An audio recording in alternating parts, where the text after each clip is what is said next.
8:02 हो गया। आज हम शुरू कर रहे हैं 3 डायमेंशनल ज्योमेट्री। इसके कुछ फंडामेंटल्स आप लोग 11th में पढ़े थे। 3 डायमेंशन में पॉइंट कैसे रिप्रेजेंट करते हैं, शॉर्टेस्ट डिस्टेंस बिटवीन 2 पॉइंट्स, और सेक्शन फार्मूला। 12th में हम लोगों को पढ़ना है straight line in space and plane.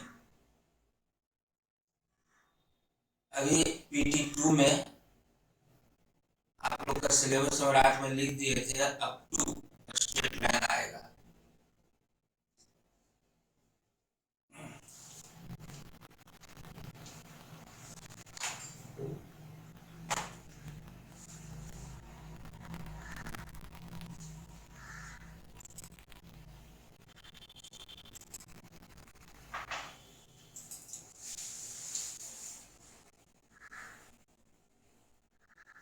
आज हम लोग सीखेंगे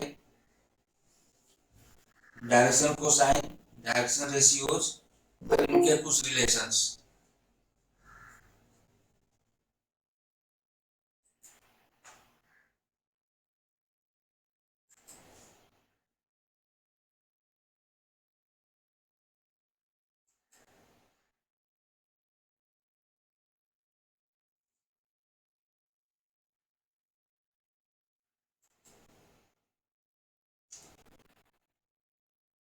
डायरेक्शन कोसाइंस।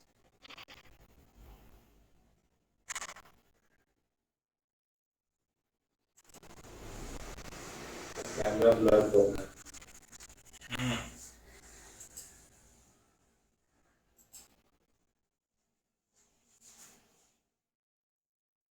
सही दिख रहा है?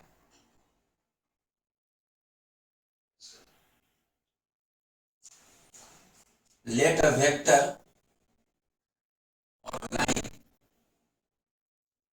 makes angles alpha, beta, gamma with positive direction of coordinate axis. Then cos alpha, cos beta, cos gamma are defined as direction cosines of the vector or line. Next figure में हम इसको explain कर रहे हैं। जैसे ये red x axis है, positive direction है इधर, और इसके पीछे ये निगेटिव डायरेक्शन हुआ। ये जो ग्रीन कलर है ये वाई एक्सिस, इस डायरेक्शन में पॉजिटिव डायरेक्शन, तो इसके पीछे निगेटिव डायरेक्शन। ये एक्स वाई प्लेन हुआ, और इस पर परपेंडिकुलर है ये जेड एक्सिस। ये पॉजिटिव डायरेक्शन और ये नीचे निगेटिव डायरेक्शन। अब मान लीजिए कि कोई लाइन है इस तरह से, तो पॉजिटिव डायरेक्शन से ये कुछ एंगल बनाएगा। ये एक्स एक्सिस से एंगल अल्फा हुआ, वाई एक्सिस से पॉजिटिव डायरेक्शन से ये कुछ एंगल होगा, इट इज बीटा, और positive direction of Z axis से ये कुछ एंगल होगा, दिस इज गामा। तो cos alpha, cos beta, cos gamma are termed as direction cosines of this line or vector. आप ऑब्जर्व कीजिए, यदि ये एंगल एक्स एक्सिस से अल्फा बनाता है तो दूसरे साइड दूसरा एंगल पाई माइनस अल्फा होगा।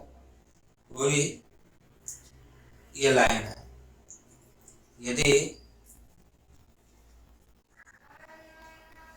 ये एंगल अल्फा है तो इसका दूसरे साइड का कौन सा एंगल बोलते हैं इसको?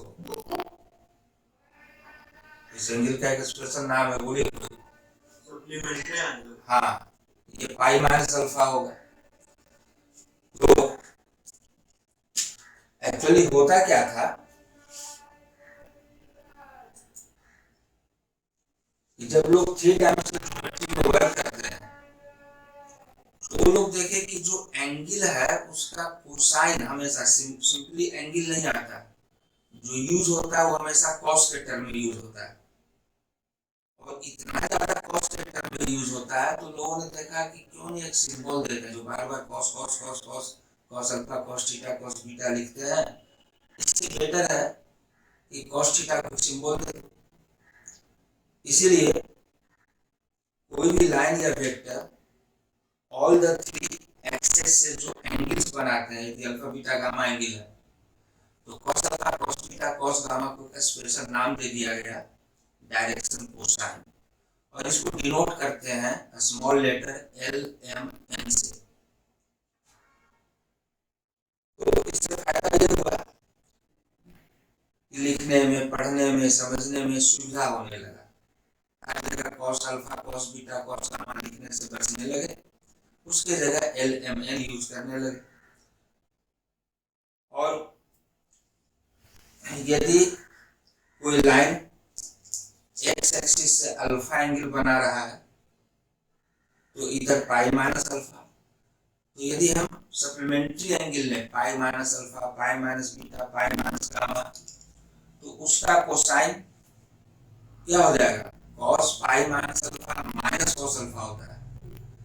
यानी किसी लाइन का डायरेक्शन कोसाइन यदि हम एल एम एन कहते हैं तो at the same time minus n भी कर सकते हैं। यदि हम एंगल अल्फा बीटा गामा की जगह पाई माइनस अल्फा पाई माइनस बीटा पाई माइनस गामा ले लें तो ये हो जाएगा minus cos alpha minus cos beta minus cos gamma. इसीलिए किसी लाइन का डायरेक्शन कोसाइन यदि एल एम एन है तो एट द सेम टाइम उसका डायरेक्शन कोसाइन हम लोग माइनस एल माइनस एन भी कर सकते हैं। और डायरेक्शन कोसाइन इनफैक्ट किसी लाइन को स्पेस में फिक्स कर देता है। यदि इस लाइन का एंगल हम फिक्स कर दें कि एक्स एक्सिस से इतना है, वाई एक्सिस से इतना है, जेड एक्सिस से इतना है, तो ये लाइन स्पेस में फिक्स हो जाता है। यदि कोई पूछे कि what is the need of direction cosine, तो इसका एक ही नीड है कि ये किसी भी लाइन को स्पेस में फिक्स कर देता है। हम कोई भी वर्क करेंगे, स्पेस में कोई रॉकेट जा रहा है, कोई सैटेलाइट जा रहा है, तो उसको उसके पाथ को फिक्स करने के लिए हमें ये तीनों एंगल के रेस्पेक्ट में ही हम उसको फिक्स कर सकते हैं। Direction cosines fixes a line in a space.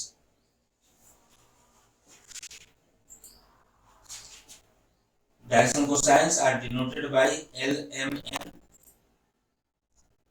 that is L is cos alpha, M is cos beta, N is cos gamma। ये स्टैंडर्ड नोटेशन है।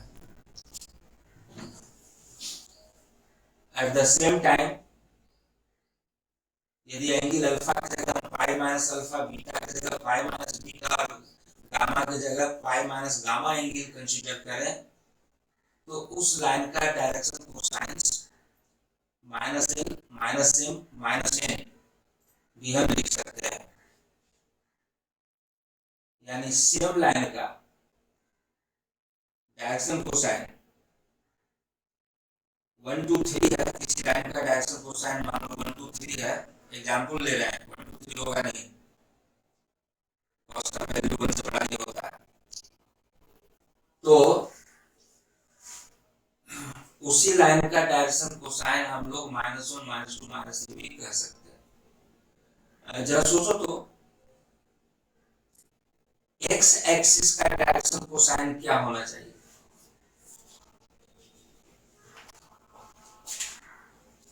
यदि एक्स एक्सिस है तो एक्स एक्सिस से एंगल 0 बना है, 0 डिग्री, लेकिन वाई एक्सिस से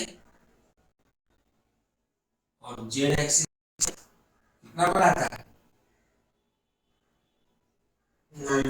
90 डिग्री। तो cos 0 0 0 नहीं, सॉरी 1 एंड cos 90 0 एंड ये भी 0। So what will be direction cosine of x axis? लिख दिए 1 0 0। Similarly, what will be direction cosine of y axis? भूले कोई? 0 1 0। हाँ बिल्कुल, y एक्सिस x एक्सिस से 90 डिग्री एंगल बनाएगा, स्वयं से 0 डिग्री बनाएगा, और z एक्सिस से भी 90 डिग्री बनाएगा। ये ग्रीन लाइन y एक्सिस, तो ये x एक्सिस से 90 और z एक्सिस से भी 90 और स्वयं से 0 degree. So direction cosine of y axis will be 0 1 0 and similarly direction cosine of z axis will be 0 0 1। ये स्पेस में x axis y axis z axis 3 dimension में है, x एंड y एक्सिस जो है वो इस प्लेन में है और z एक्सिस ऐसा है। x एंड y ये प्लेन एक्स वाई प्लेन है और z एक्सिस जो 3 डायमेंशन को 2 डायमेंशन में इसी तरह से रिप्रेजेंट कर सकते हैं z एक्सिस, लेकिन हम समझेंगे कि ऐसा।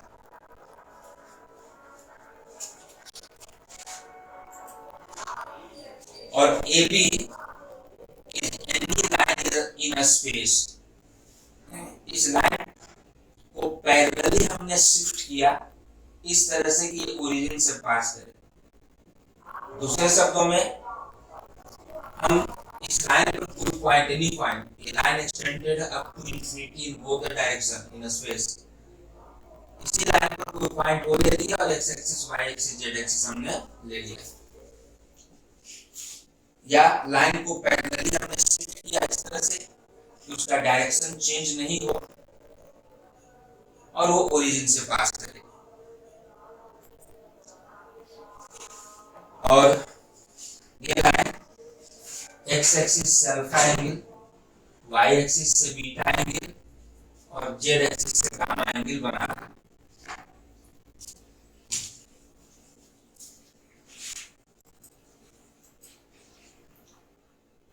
अब जरा इस फिगर को देखिए, सेम लाइन है AB, उसका इधर वाला पार्ट हम छोड़ दिए हैं, अब ये पार्ट सिर्फ दिखा रहे हैं। इस पर कोई पॉइंट A है, वो A को हम वेक्टर R भी कह सकते हैं, और A का कोऑर्डिनेट्स x y z है। तो हम लोग वेक्टर भी पढ़े हैं और वेक्टर में काफी स्ट्रेस दिया था कि यूज होगा। यदि वेक्टर R का इनिशियल पॉइंट ओरिजिन है और इसका टिप का कोऑर्डिनेट x y z है, तो वेक्टर R और x y z में क्या रिलेशन है? Vector R is called position vector of A, यानी पॉइंट A का address in terms of coordinates x y z है, तो पॉइंट A का address in terms of vector R है। और वेक्टर और x y z में एक रिलेशन, बहुत इंपॉर्टेंट रिलेशन हमने बतलाया था, जल्दी बोलिए। यदि पॉइंट A का पोजीशन वेक्टर R है और पॉइंट A का कोऑर्डिनेट x y z है, इसमें क्या रिलेशन होता है? अभी भी वेक्टर पढ़े हैं, बोलिए कोई। xi plus yj plus zk। हाँ जी, vector R is equal to xi plus yj plus zk, इसका फ्रीक्वेंट यूज होगा। हमने काफी स्ट्रेस दिया था जहां पर हमने वेक्टर में इसको ड्राइव किया था। अब पॉइंट A से हमने ये परपेंडिकुलर लिया x एक्सिस पर, ये एक्सिस है और ये वेक्टर आर है, इससे ए पॉइंट से हमने परपेंडिकुलर लिया एक्स एक्सिस पर। तो आप ऑब्जर्व कीजिए ये एक राइट ट्रायंगल बनेगा। तो 3 डायमेंशन का फिगर 2 डायमेंशन में एक अप्रोक्सीमेट फिगर हम लोग ड्रॉ करते हैं। अब यदि AM परपेंडिकुलर है एक्स एक्सिस पर, तो ओरिजिन से ये डिस्टेंस x कोऑर्डिनेट हो, और ये एंगल अल्फा अभी हमने शो किया था, ये लाइन जो है एक्स एक्सिस से अल्फा एंगल बना रहा है। तो इस राइट ट्रायंगल में OM x है और OA का length magnitude of vector r के बराबर है। तो cos अल्फा क्या होना चाहिए इस राइट ट्रायंगल में? cos अल्फा क्या होगा इस फिगर में? नेसेसरी हाँ हाँ OM upon OA, cos alpha is x upon OM, OM is x upon OA, and OA is length of vector r, magnitude of vector r. तो cross multiply कर दिया, x is equal to OA into cos alpha, but OA is magnitude of vector r, तो OA की जगह magnitude of vector r लिख दिया। So x is magnitude of vector r into L. What is L? cos alpha. cos alpha को हम लोग represent करते हैं L से। So x कोऑर्डिनेट को हम लोग रिप्रेजेंट कर सकते हैं magnitude of vector r into L। ठीक इसी तरह से यदि हम परपेंडिकुलर लें A से y एक्सिस पर, तो ये लेंथ हो जाएगा y और ये एंगल होगा b का। तो y इक्वल टू देगा magnitude of vector r into जल्दी बोलो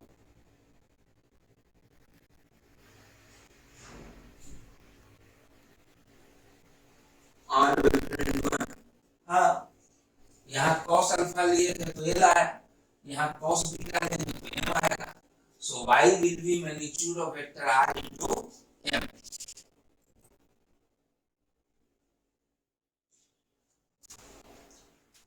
And similarly z एक्सिस पर परपेंडिकुलर लेंगे तो आएगा z coordinate is equal to magnitude r into n।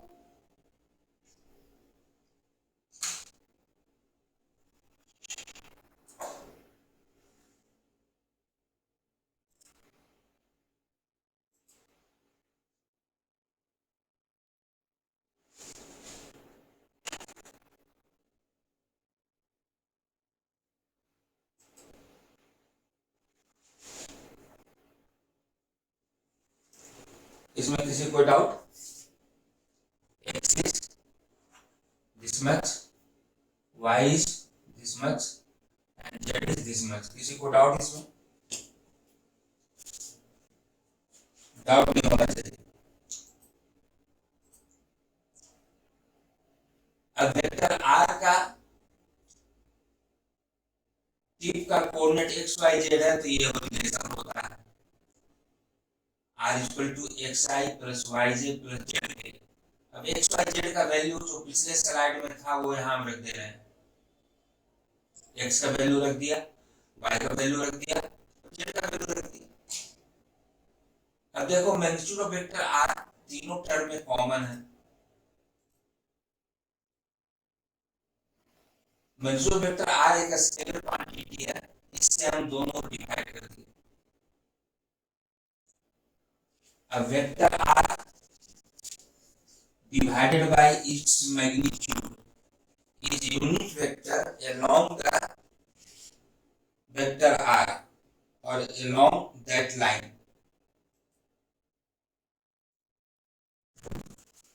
ये बहुत यूजफुल रिलेशन है। Unit vector r is l i plus m j plus n k.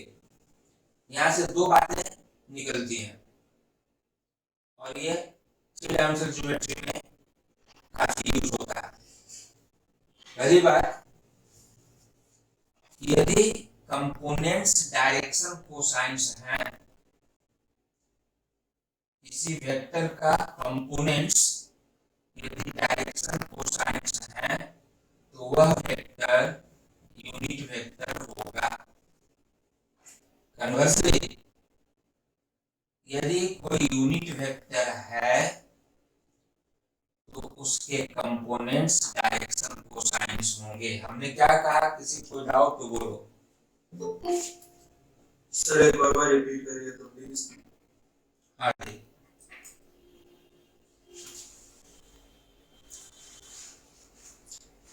यहाँ तक तो कोई डाउट नहीं है? नहीं सर। अब वेक्टर आर को उसके मैग्नीट्यूड से डिवाइड करेंगे तो क्या देगा ये? Unit vector. और इधर l i plus m j plus n k. तो इस रिलेशन से हमको दो इंफॉर्मेशन मिल रहा है। पहला, यदि कोई यूनिट वेक्टर है, एनी यूनिट वेक्टर, तो उसके कंपोनेंट्स हमेशा डायरेक्शन कोसाइंस होंगे। यहाँ पर एलिमेंट क्या है? Direction cosine. तो पहला इंफॉर्मेशन हमको इस रिलेशन से मिल रहा है कि कोई भी यदि यूनिट वेक्टर है तो उसके कंपोनेंट्स, स्केलर कंपोनेंट्स, ये उस वेक्टर का डायरेक्शन कोसाइंस। कन्वर्सली, यदि कोई वेक्टर आपके पास है और आप देखते हैं कि उसके स्केलर कंपोनेंट्स डायरेक्शन कोसाइंस है, इसका मतलब वह वेक्टर एक यूनिट वेक्टर है। वाइस वर्सा, यूनिट वेक्टर है तो डायरेक्शन कोसाइंस होंगे, डायरेक्शन कोसाइंस है स्केलर कंपोनेंट तो यूनिट वेक्टर होगा। ठीक है सर।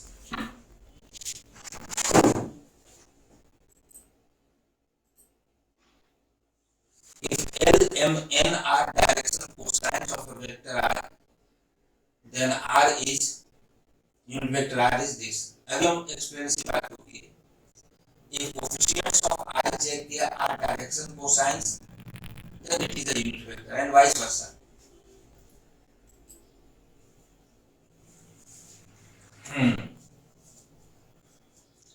अब इसके लिए पहले इस फिगर को समझना होगा। इस फिगर को देखो,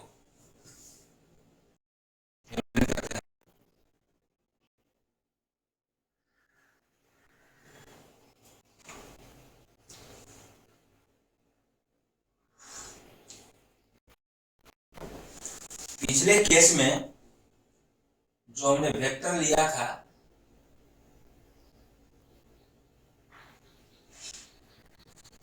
इस वेक्टर का इनिशियल पॉइंट ओरिजिन था।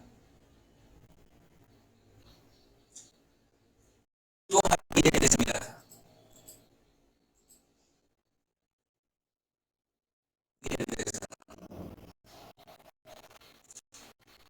R इक्वल टू ऐसा मिल सर आवाज नहीं आ रहा, कट रहा है। अच्छा, इस फिगर में जिसमें आवाज आ रही है, सर बीच में रुक रहा है। अच्छा ठीक है, हम थोड़ा जोर से बोलते हैं। यहाँ पर जो रिलेशन हम देख रहे हैं, यहाँ पर वेक्टर आर का इनिशियल पॉइंट ओरिजिन है, लेकिन ऐसा हमेशा होगा कोई जरूरी नहीं। ये केस भी हो सकता है। ये केस देखो कि हमारा जो वेक्टर आर है वो ये है, इसका इनिशियल पॉइंट ओरिजिन नहीं है। ए का कोऑर्डिनेट्स है x1 y1 z1 और बी के कोऑर्डिनेट्स है x2 y2 z2। तो नेसेसरली ये परपेंडिकुलर है, ये परपेंडिकुलर है, तो नेसेसरली ये लेंथ क्या होगा, x2 माइनस x1 होगा नहीं? Yes sir.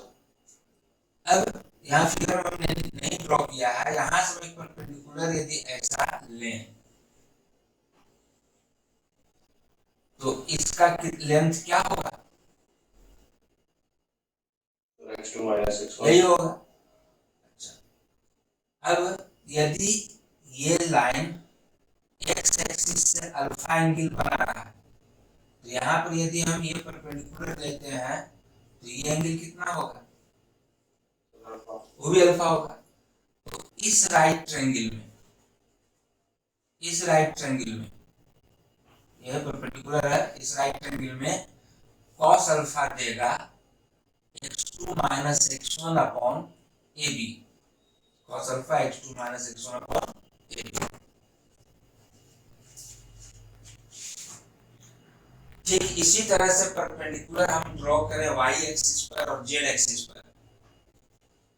समझने के लिए आप ऐसा सोच सकते हैं कि जो x एक्सिस था इसको हम y एक्सिस ले लिए, ये x एक्सिस ये z एक्सिस। फिर तीसरे केस में इसी को हम z एक्सिस ले लिए, x एक्सिस y एक्सिस। तो जो रिलेशन यहाँ cos अल्फा के साथ ये मिल रहा है, cos बीटा के साथ आएगा y2 minus y1 by ab and cos gamma देगा z2 minus z1 by ab।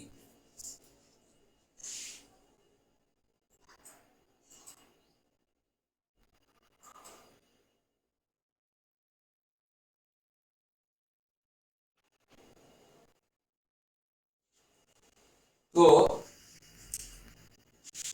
जो हमने लिखा, similarly if a is this and b is this are any two points on a line, then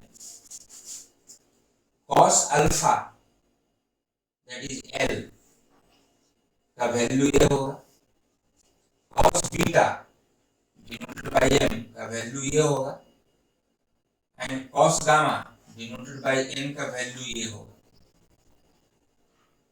अब AB को हम यहाँ ले आए, क्रॉस मल्टीप्लाई से n नीचे आ जाएगा, इस AB को यहाँ ले आए क्रॉस मल्टीप्लाई से और n यहाँ ले आए, और इस AB को यहाँ n को यहाँ, तो AB equal to x2 minus x1 by l, यहाँ भी AB equal to y2 minus y1 by m, और यहाँ भी AB equal to z2 minus z1 by n। तो इस रिलेशन को ध्यान रखिएगा, इसको आगे यूज करेंगे जो पड़ेगा।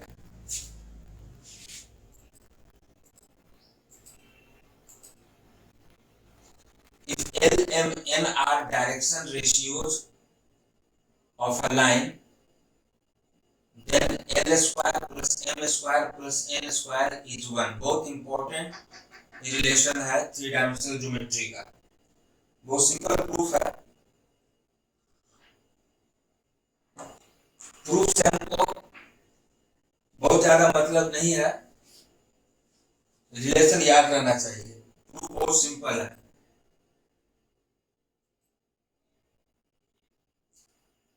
वापस हम उसी फिगर पर आ गए और आप लोगों ने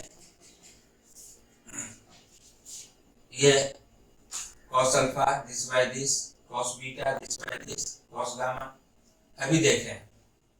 तो L square plus M square plus N square करेंगे तो क्या आएगा, this square plus this square plus this square. उसको इतना लिखकर क्या गलती है,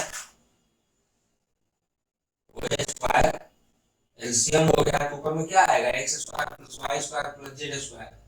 अब डिस्टेंस फार्मूला से यहाँ देखो, O का कोऑर्डिनेट है 0 0 0 और A के कोऑर्डिनेट्स हैं x y z। तो डिस्टेंस फार्मूला से O स्क्वायर क्या होगा, x माइनस 0 का स्क्वायर प्लस y माइनस 0 का स्क्वायर प्लस z माइनस 0 का square. So in fact OA square is simply x square plus y square plus z square. अब x square plus y square plus z square की जगह OA square रख दो, OA square by A square 1. So L square plus M square plus N square is 1. यह relation सिर्फ इसी case में नहीं, जो अभी हमने एक दूसरा फिगर लिया था उस केस के लिए भी ट्रू है, मतलब हमेशा ट्रू है ये फिगर। यहाँ पर ए ओरिजिन नहीं है, ये पॉइंट ओरिजिन नहीं है, स्पेस में कहीं भी है। और अभी हमने दिखाया था ये रिजल्ट, ये रिलेशन। इस केस में भी l square plus m square n square क्या है, इसका स्क्वायर प्लस इसका स्क्वायर प्लस इसका square, A B square LCM हो गया। ऊपर में क्या आएगा, this square plus this square plus this square. अब इस फिगर में देखो डिस्टेंस फार्मूला से what is A B square,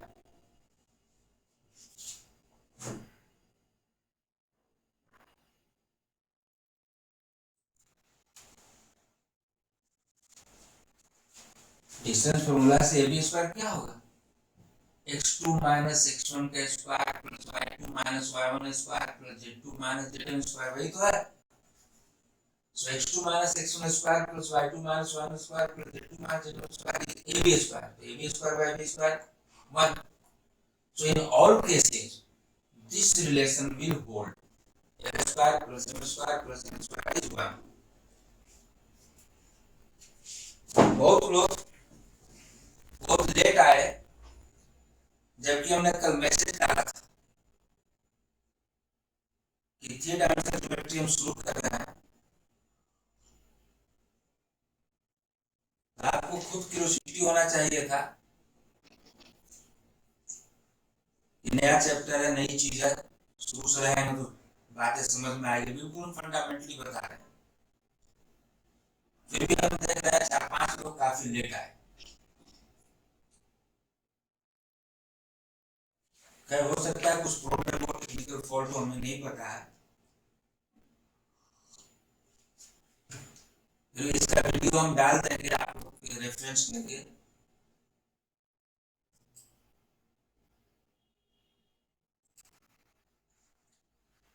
next point है direction ratios.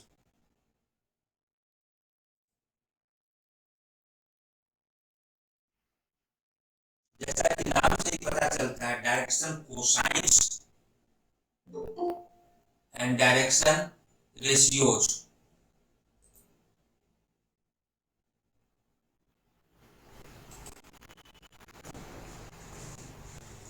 Any 3 numbers A, B, C proportional to direction cosines L, M, N are called direction ratios. It has been defined. ये कहीं से आया नहीं, ये हम लोग अपनी जरूरत के मुताबिक डिफाइन किए कि कोई लाइन है या कोई वेक्टर है, उसके direction cosines L, M, N है, तो उसके प्रोपोर्शनल बहुत सारे नंबर होंगे, इनफाइनाइट नंबर होंगे जो उनके प्रोपोर्शनल होंगे। यदि ए बी सी एलिमेंट के प्रोपोर्शनल है तो A B C are called direction ratios of that line और दैट वेक्टर।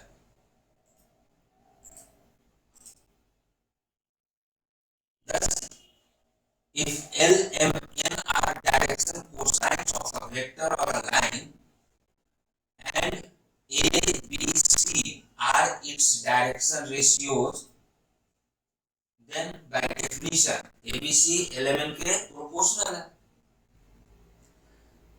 तो L by A must be equal to M by B must be equal to N by C। और हम ऐसा भी कर सकते हैं A by L is equal to B by M is equal to C by N।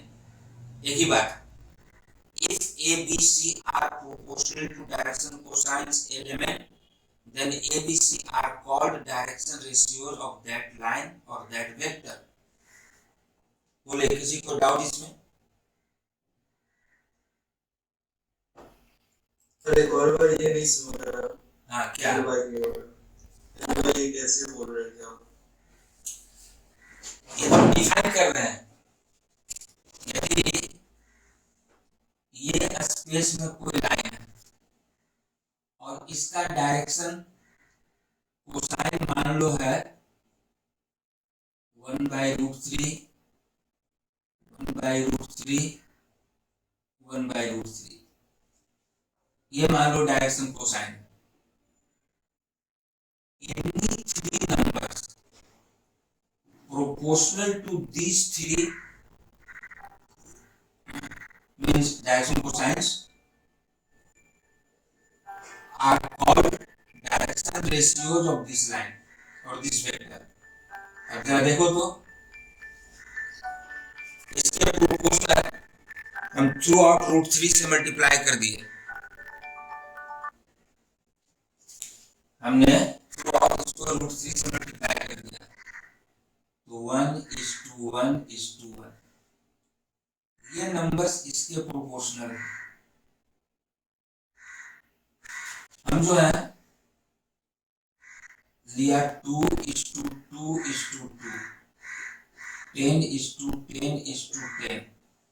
अब देखिए this by 10 is equal to this by 10 is equal to this by 10। कोई थ्री नंबर है डायरेक्शन कोसाइंस है, इसके proportional हमें infinite numbers मिलेंगे। अब हमने इसी बात को सिंबॉलिक लिया कि डायरेक्शन कोसाइन है एलिमेंट और थ्री नंबर्स हैं ABC such that A by L is equal to B by M is equal to C by L। इसका मतलब ABC are proportional to element, so ABC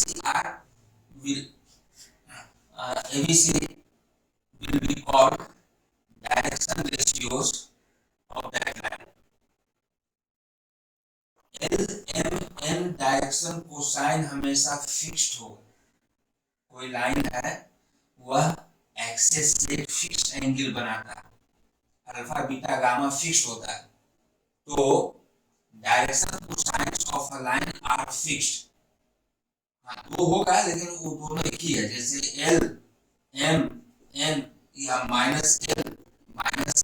-N एक ही है। Direction cosine of a line are fixed, लेकिन direction ratios fix नहीं होंगे। Direction ratios infinite हो सकते हैं। Any three number proportional to LMN are called direction ratios of that line.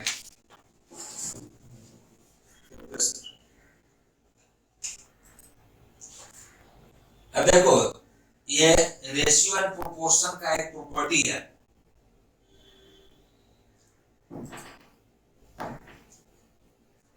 Each ratio will be equal to under root, actually property जो होता है वो nth root of L to the power n plus M to the power n plus N to the power n, nth root of A to the power n, B to the power n, C to the power n, ये हमेशा each ratio in ratios के बराबर होगा। यहाँ पर हमने n की जगह 2 लिया। 10th क्लास में भी आप लोग ज्योमेट्री में ये प्रॉब्लम किए होंगे, इस तरह प्रॉब्लम किए होंगे।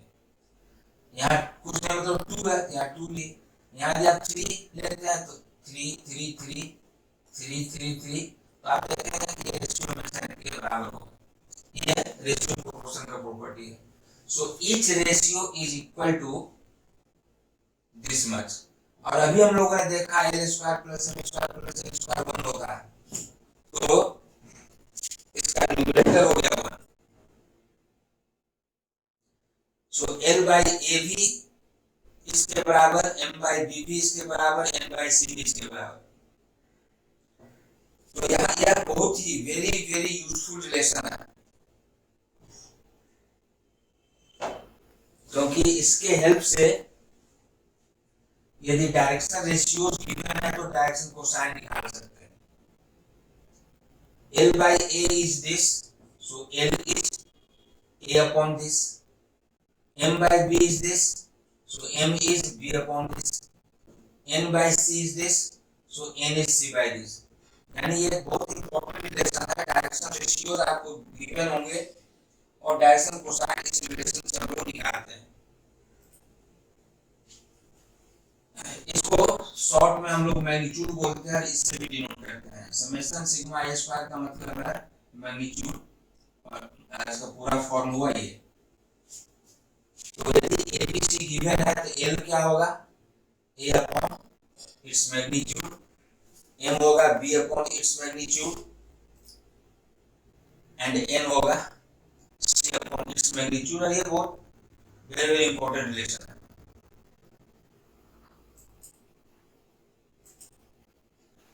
Direction cosines of a line are fixed, that is constant, but not direction ratios. अभी बताए थे।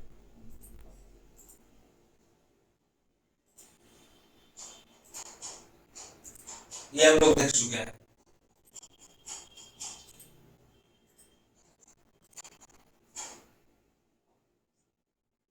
बहुत इंपॉर्टेंट लेसन है, काफी यूज होगा, बहुत यूज होगा इसका। क्या हम यहाँ दिखला रहे हैं, ये हम लोग देखे थे, L equal to this, M equal to this, N equal to this. A B को यहाँ ले आए, L को यहाँ ले आए, सब जगह। तो A B is this, A B यहाँ से दिस, ए बी यहाँ से दिस। तो ये सभी ए बी के बराबर है। हम कर सकते हैं this equal to this equal to this. अब देखिए x2 minus x1, y2 minus y1 and z2 minus z1 L M N के proportional. So x2 minus x1, y2 minus y1, z2 minus z1 are direction ratios of that line. क्यों इसका बहुत importance है? किसी line का यदि कोई दो पॉइंट हमें पता है तो उस लाइन का हम डायरेक्शन रेशियोज तुरंत बता सकते हैं। What will be direction ratios? Difference of x coordinates is to difference of y coordinates is to difference of z coordinate. किसी भी लाइन का कोई दो पॉइंट का कोऑर्डिनेट पता है तो उस लाइन का डायरेक्शन रेशियोज हम लोग तुरंत बता सकते हैं। और जैसे ही डायरेक्शन रेशियोज पता चला,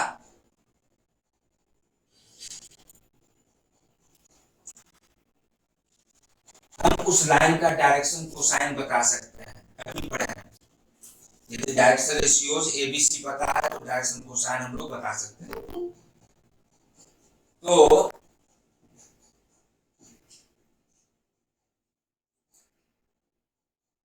टाइम हो गया, अब बस 10-20 सेकेंड और।